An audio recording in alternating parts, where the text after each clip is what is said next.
Tonight, we begin with a number that should not be possible. A number so large, so brutal, so violently out of scale with any sane definition of military strategy that it forces us to ask a simple but terrifying question. How many soldiers can a nation lose before the nation itself begins to break? Because tonight we are looking at 95,000 Russian casualties in 30 days. Not 95,000 over the course of a long war, not 95,000 across multiple fronts. 95,000 Russian soldiers killed or wounded in a single month fighting for the ruins of a city that no longer exists, Bakhmut. A city that once held 73,000 people. A city that has been bombed so thoroughly, shelled so relentlessly, burned so completely that satellite images show nothing resembling a living place, only a cratered, blackened wasteland. But somehow this wasteland has now become the single largest meat grinder of human life in modern warfare. And the Russian military is feeding its own army into it with a determination that defies logic, defies strategy, and defies even the most cynical expectations of how far a government will go to avoid admitting failure. Here's the first hook. These 95,000 casualties didn't happen because Ukraine suddenly gained overwhelming manpower or superior numbers. They happened because Russian commanders ordered tens of thousands of their own soldiers to conduct harsh human wave assaults across war's open ground into its fortified Ukrainian positions using tactic that military historians abandoned after the trenches of 1916. Let that sink in. The Russian military, the army that Vladimir Putin spent 20 years claiming he rebuilt into a modern, world-class fighting force, is now sending men forward in dense Soviet-style lines to be cut down by machine gun fire, by artillery, by drones, by weapons designed specifically to stop exactly this kind of attack. The bodies are so numerous that analysts say you can see them from orbit, literally visible from space. Why is this happening? Why has Russia lost 95,000 soldiers in 30 days? Why have commanders accepted casualty rates so extreme that Western intelligence officials initially assumed the numbers must be wrong? And why does Moscow continue ordering these assaults even as Ukrainian forces report kill to loss ratios as high as 15 to 1? To understand that, we need to go back to the beginning, to the start of the Battle of Bakhmut, now more than 2 years old. A battle longer than Verdun. A battle fought over a city with no strategic value. A battle that should have ended a dozen times, but instead became something else entirely, a prestige target. For us, here's the second hook.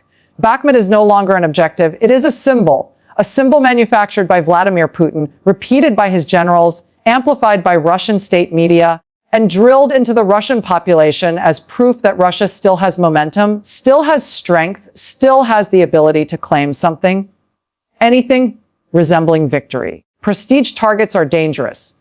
They warp rational strategy. They turn military objectives into political necessities. And they become traps, massive, grinding traps where leaders throw in manpower not because it matters militarily, but because admitting failure is politically unthinkable.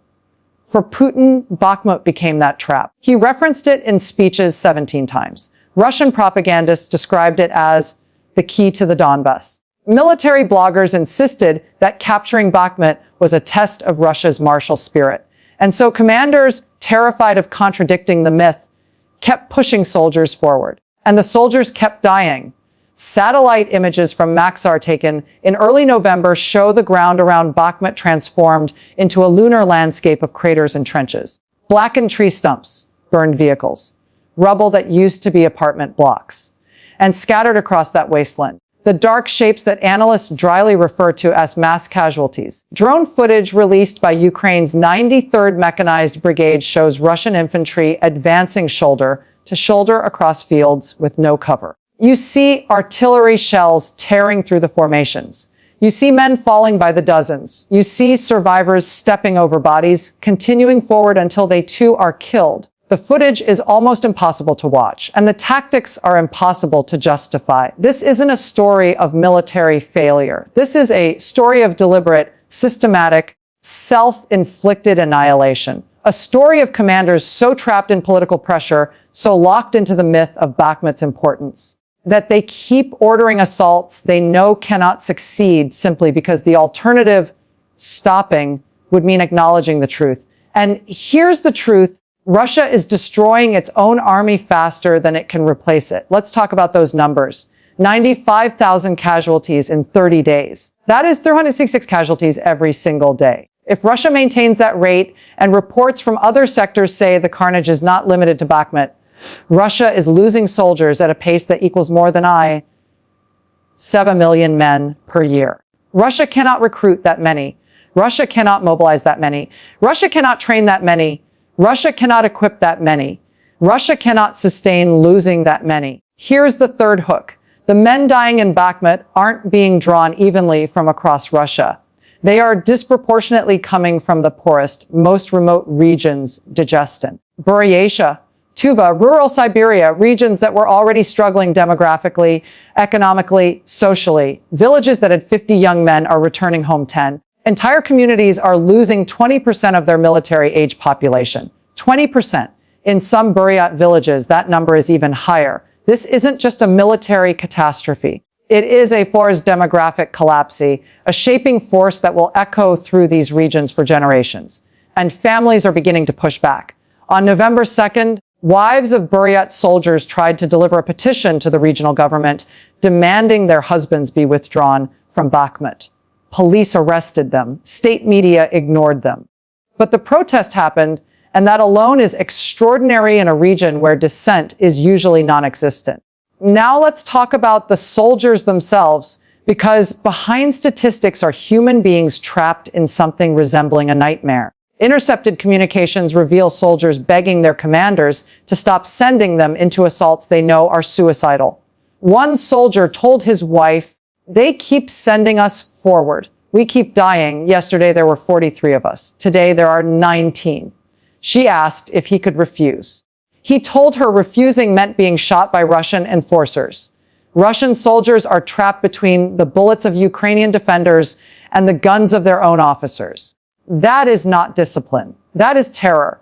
And it speaks to a military system that has collapsed into dysfunction from the top down. Here's the fourth hook. This slaughter is continuing for a reason that is as psychological as it is strategic. It is something psychologists call Gaussian escalation of commitment, the tendency to pour more resources into a failing plan because admitting the plan failed would mean accepting responsibility for the losses already suffered.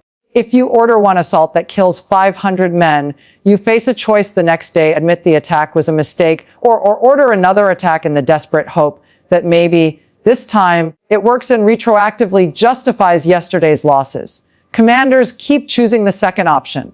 And so the cycle escalates. 500 deaths become 1,000. 1,000 become 5,000. 5,000 become 95,000. And still the assaults continue. Why? Because stopping would mean admitting every previous death was meaningless. And authoritarian systems, especially ones built on myth, on ego, on the illusion of strength, cannot survive that kind of admission. On October 31st, Russian commanders reportedly held a 6-hour crisis meeting. Several argued the offensive had to stop. But the senior commander said Putin personally demanded Bakhmut be taken, and any pullback would be seen as defeatism. So the assaults continued. So the casualties mounted. So the Russian military spiraled deeper into a catastrophe that is not being inflicted on them, but inflicted by them. Meanwhile, Putin continues to tell the Russian public that everything is proceeding according to plan. A claim so disconnected from reality that it raises the question of whether Putin is being lied to or whether he is lying to himself. And if the latter is true, if the Russian president truly believes this, then we are witnessing something even more dangerous than incompetence. We are watching the collapse of a regime's ability to perceive reality.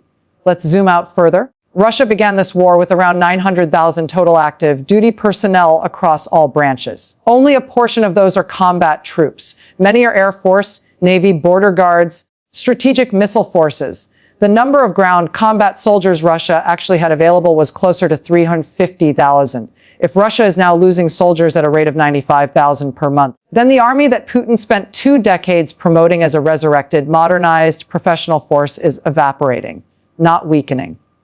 Evaporating. Being hollowed out from within by decisions so strategically catastrophic that future military academies will study them as case studies in self-inflicted defeat. And here's the fifth hook. When a great power's conventional military collapses, everything built on the illusion of that power begins to crack. Georgia looks at Abkhazia and South Ossetia and wonders if Russia could defend them. Moldova looks at Transnistria and asks the same. Kazakhstan, long assumed to live under Russia's security shadow, begins to question whether that shadow still exists. Russia's influence was built on fear of its army. If the army is being destroyed in Bakhmut, the fear dissolves. Ukraine, meanwhile, is demonstrating the opposite. Modern combined arms tactics, drone integration, Western training, flexible command structures, a willingness to adapt, a willingness to innovate, a willingness to fight in ways that minimize losses instead of multiplying them. Russia sends waves of infantry with no cover. Ukraine uses precision, coordination, and intelligence. This is not simply a battlefield gap. This is a civilization scale gap in how each side understands warfare itself. And yet Russian state media continues to insist everything is fine, that the assault is methodical, that losses are minimal, that victory is inevitable. Minimal losses. 95,000 casualties. The cruelty of that lie is breathtaking, and the hollowness of it reveals how much of Russia's military prestige was always smoke, propaganda without substance. So where does that leave us? It leaves us looking at Bakhmut not as a battle, but as a warning about what happens when a military is trapped inside an authoritarian system where no one can admit mistakes. A warning about what happens when political vanity becomes more important than human life. A warning about how quickly a great power can collapse when its leaders choose delusion over adaptation. History will not remember Bakhmut as a victory for anyone. History will remember it as the place where the Russian military destroyed itself. Not because Ukraine overpowered it, but because Russian leaders refused to acknowledge reality. Bakhmut has become the graveyard of Russian military credibility, a monument to the dangers of unchecked power. A case study in how armies die, not through defeat inflicted by the enemy, but through self-inflicted, systemic, grinding catastrophe. 95,000 casualties in 30 days. A number that reveals everything about the Russian war effort, its desperation, its dysfunction, its delusion, and its accelerating collapse. I'm Rachel Maddow. Thank you for being here. Stay informed and good night. You said, continue. There is a point in every slow motion collapse when the people inside the system begin to sense it before anyone dares to say it aloud. A subtle shift, a tightening of voices, a sudden nervous awareness that the center of gravity has moved and that the ground beneath them is no longer solid. Inside Russia's military headquarters, that moment has arrived. It starts small. A general cancels a press appearance without explanation. A ministry spokesperson pauses just a little too long when asked about timelines. A regional governor has a private phone call, and afterward his hands won't stop trembling. Nothing dramatic, nothing obvious. Just the unmistakable feeling that something enormous is tilting, trembling, preparing to give way. Because deep inside the Russian command structure, grim reports are piling up faster than they can be filtered. Units listed as combat capable have dwindled to a fraction of their paper strength. Reinforcement brigades arrive stripped of officers, training, and morale. Medical facilities meant to treat hundreds are overwhelmed by thousands. And then comes the memo, the one that circulates unofficially, slipped from desk to desk, unreadable to anyone not already fearing the worst. The memo states, in language so clinical it borders on cruelty, average projected frontline lifespan for newly deployed infantry 4 to 6 days. 4 to 6 days, the length of a long weekend. The time between one paycheck and the next, the window between hope and disappearance. For the first time, mid-level officers refuse to sign the deployment orders. Not as rebellion, but because they know the men they send forward won't return. Some break down, some drink, some go silent. This isn't mutiny, not yet. This is conscience cracking under the weight of futility. Meanwhile, on the ground near Bakhmut, a strange transformation has taken place. What once resembled a battlefield now resembles something older, darker, closer to the nightmares of previous eras. Trench networks zigzag like open wounds across a landscape so mutilated it no longer has a color, just shades of ash. Woods have been stripped into forests of splintered spears. The horizon is a bruise, and yet the fighting hasn't stopped. Russian infantry move not with confidence, not with purpose, but with the hollow momentum of men who no longer believe in the logic of the orders they receive. They advance because stopping feels even more dangerous. They advance because the system demands motion, even when every instinct demands survival. But here is the turning point. The one Moscow has dreaded, the one that changes the trajectory of every long war. The soldiers have stopped believing the officers, and the officers have stopped believing the generals, and the generals have stopped believing the president. That fracture, that break in the chain of faith, is far more catastrophic than any battlefield loss. Because military strength isn't measured only in armor or ammunition. It's measured in belief. Belief that leaders know what they're doing. Belief that sacrifices matter. Belief that the mission has purpose. In the shadow of Bakhmut, that belief has evaporated. And belief, once gone, does not return. Not with speeches, not with medals, not with threats, especially not with threats, which is why discipline measures have grown harsher. Commanders now travel with barrier troops, men whose sole purpose is to ensure no one retreats. Penalties for unauthorized withdrawal have escalated. Punishment battalions have been reactivated quietly, discreetly. This is not strength. It is fragility masquerading as strength. Systems don't tighten when they're confident. They tighten when they're afraid. Meanwhile, Ukrainian units watch all of this from positions of relative stability. They see the trembling. They see the desperation. They see the gap widening between Moscow's narratives and the battlefield's reality, and they exploit it. Not recklessly, not chaotically, but with the calculated patience of a force that knows time is its ally, because they can feel it too. The shift in the air, the tremor in the foundation, the unmistakable sense that Russia's war machine is beginning to collapse inward under the weight of its own illusions. You can see it in the reports. You can hear it in the intercepted calls. You can feel it in the pattern of the fighting itself, the slowing tempo, the disorganized pushes, the sudden abandonment of positions once described as critical. And you can see it most clearly in the faces of the soldiers who arrive at the front for the first time and immediately understand that nothing they were told was true. Not the promises, not the victories, not the glory. All that remains is survival. Survival in a landscape that devours hope as quickly as it devours men. And the leadership in Moscow knows, even if they won't say it aloud, that once a military reaches this point, collapse is not a question of if. It is a question of when and how fast. The clock is ticking. Something is happening inside Russia's war machine. Something subtle, something slow, something that starts as a whisper and grows into a rumble no one can mistake. It begins at the lowest level. A sergeant refuses an order, not loudly, not defiantly, but with the quiet, exhausted certainty of a man who has simply run out of belief. An artillery crew fires fewer rounds than instructed, claiming malfunctions that aren't malfunctions at all. A reconnaissance team returns early from a mission and reports an enemy force that isn't there. Tiny fractures, barely noticeable, but they multiply. Because once soldiers stop believing the people above them, they start believing the people beside them. And the people beside them are tired, grieving, angry, and more honest than the leadership has ever dared to be.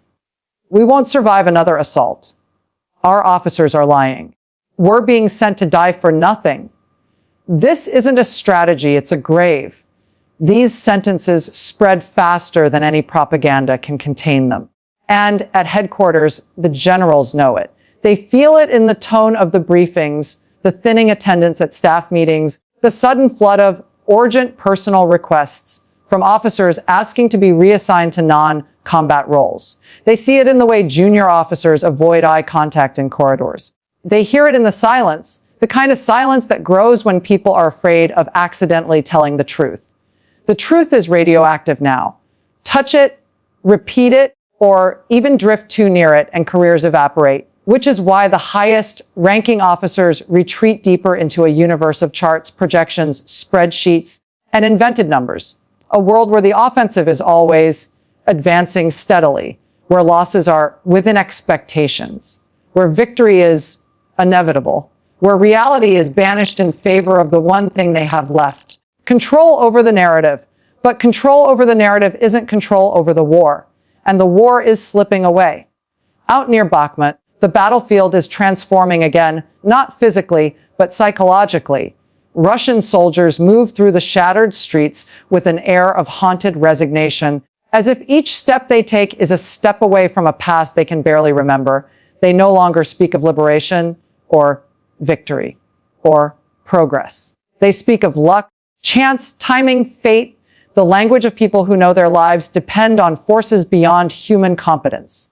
The Ukrainian soldiers, meanwhile, observe all of this with a clarity no one in Moscow can afford. They see the hesitation. They see the broken formations. They see the way Russian troops dig shallow trenches and immediately abandon them.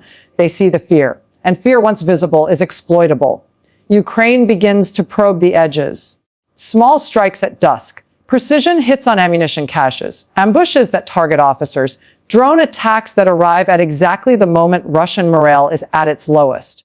Each blow is small, deliberately small, but psychologically enormous. Because Ukraine understands something Russia refuses to accept.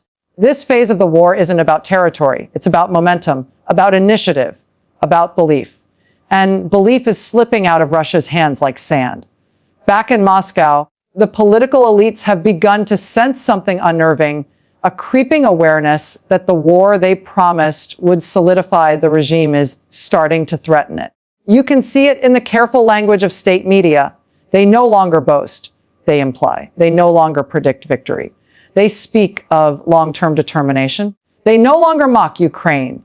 They avoid mentioning it altogether because they understand something the president refuses to confront. A war that was supposed to project strength is now advertising weakness. A military that was supposed to intimidate neighbors is now alarming allies. Not with its power, but with its fragility. And a leader who built his authority on the image of stability is now presiding over the slow, visible, undeniable erosion of everything he claimed to control. This is the part of the story where systems don't just tremble, they begin to hollow out, where confidence evaporates, where loyalty degrades, where every level of power becomes aligned not toward victory, but towards self-preservation. Officers make decisions not to win battles, but to protect themselves. Ministers make announcements not to inform the public, but to avoid blame. Generals position units not to strengthen the front line, but to shield their reputations. Everyone is building escape hatches. Everyone is preparing alibis. Everyone is watching everyone else. This is not governance. This is not strategy. This is the anatomy of decay. And out on the battlefield, where the illusions end and reality begins, soldiers can feel the shift as surely as they feel the cold wind cutting through their trenches. Something is breaking. It hasn't shattered. Not yet. But the cracking is loud enough now that even the most loyal officers can hear it. And once that sound starts, once collapse begins its quiet prelude, it never stops on its own. It accelerates. The crack becomes a tremor. Not loud, not dramatic, not yet, but constant. A background vibration running through every layer of Russia's war effort. A vibration that tells everyone, from frontline conscripts to Kremlin power brokers, that the system they depend on is no longer solid beneath their feet. And nothing accelerates that tremor faster than one thing: truth leaking into places where only propaganda was supposed to exist. It starts small. A mother in Vladivostok receives 2 letters about her son. One from the Ministry of Defense saying he died heroically, and one from a surviving comrade saying he died in the first 5 minutes of an assault that never should have happened. A soldier in Luhansk whispers to a journalist that his brigade lost 70% of its men in a single day. The journalist doesn't publish it. Too dangerous. But she tells her husband. He tells a friend. The friend tells a coworker. A rumor travels faster than any state-controlled broadcast can contain. And suddenly, people across the country, quietly, carefully, begin saying something they never said before. This isn't adding up. This is the turning point. Every authoritarian system fears not mass protest, not revolution, not rebellion, but private doubt on a mass scale. The kind of doubt that spreads before anyone notices it's there. The kind that no police force can arrest. The kind that no television host can drown out. The kind that grows in the silence of kitchens, taxi rides, factory floors, and barracks. And once that doubt reaches the military, Once soldiers begin to suspect that the people commanding them are either lying or incapable, the foundation of the war effort starts to rot. Because soldiers will fight in terrible conditions. They will fight with old equipment. They will fight against overwhelming odds.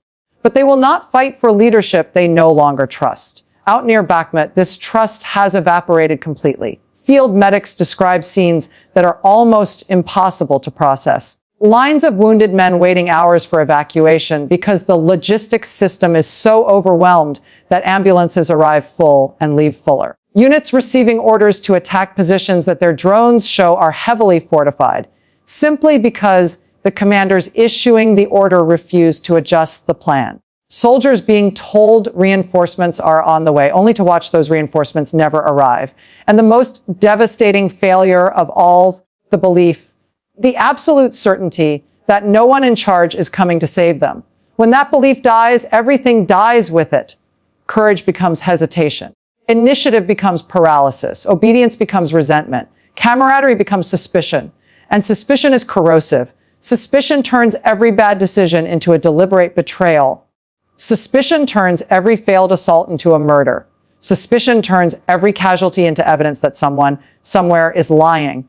And once that suspicion rises high enough, it begins to infect the officers themselves. Captains begin quietly altering orders. Majors delay assaults under the excuse of weather conditions. Colonels submit casualty reports so sanitized that they no longer resemble reality. They are all trying to survive a war that their own commanders have made unwinnable. Meanwhile, Ukraine, watching all of this, does something profoundly strategic. It waits, not passively, not lazily, but deliberately, because Ukraine understands something fundamental. Wars are not won only by destroying enemy forces. Sometimes they are won by letting the enemy destroy itself. And Russia is doing that faster than Ukraine could have ever achieved through firepower alone. Every failed assault, every unnecessary casualty, every panicked command decision, every falsified report, every cover-up, every contradiction, every delusion fed upward into the hierarchy weakens Russia more than any missile strike ever could. Inside the Kremlin, the people closest to the president feel the shift too. They won't say it. They can't say it, but they feel it. They feel it in the way the president demands good news instead of accurate briefings. They feel it in the frantic reshuffling of regional commanders. They feel it in the growing fear that the truth, the real casualty numbers, the real failures, the real extent of the collapse might leak upward instead of downward. Because upward leaks are deadly. Upward leaks break illusions. Upward leaks destroy careers. Upward leaks get people removed, arrested, disappeared. So everyone lies. Everyone paints a portrait of progress. Everyone fabricates a version of the war that exists only in PowerPoint slides and late night Kremlin briefings. And while they do that, Bakhmut keeps bleeding. Russian forces keep shrinking. Ukraine keeps holding. Reality keeps advancing. And here's the part the Kremlin fears most. When a military collapses, it doesn't collapse from the top. It collapses from the center, silently, invisibly, long before anyone admits it's happening. Morale collapses first, then cohesion, then discipline, then command and control. And by the time the top leadership recognizes what's happening, the collapse is no longer preventable. It's already complete. It just hasn't fully revealed itself yet. And tonight in Bakhmut, in the trenches, in the command posts, in the hospitals, in the barracks, in the kitchens and living rooms of soldiers' families, that collapse is gathering itself. Not loudly, not dramatically, but inevitably. And here's the truth that every military historian, every analyst, every intelligence officer knows once a collapse begins. A real collapse, the kind rooted in bad leadership, falsified reports, impossible demands, and catastrophic losses, you cannot reverse it with speeches. You cannot reverse it with propaganda.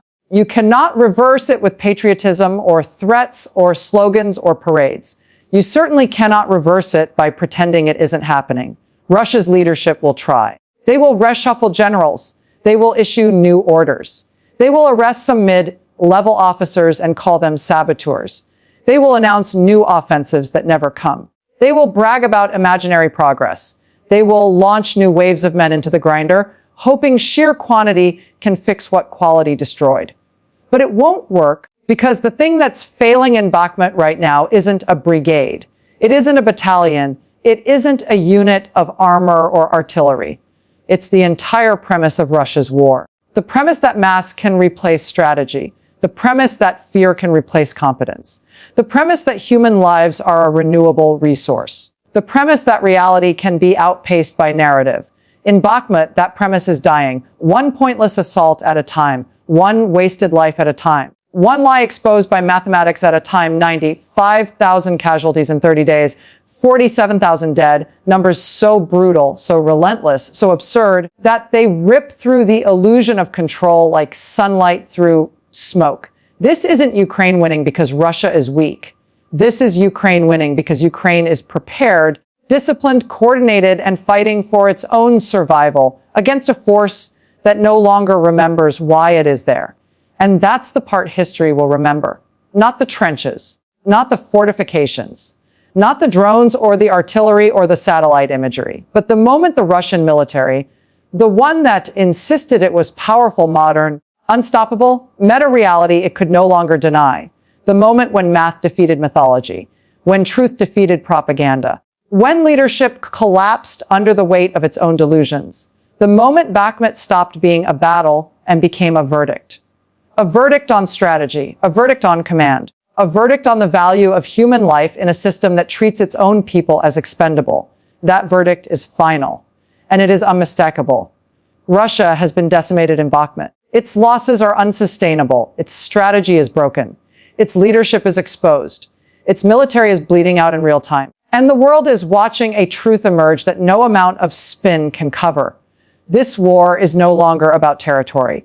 It is about the survival of the army that started it. I'm Rachel Maddow. Thank you for being here. Stay informed and good night.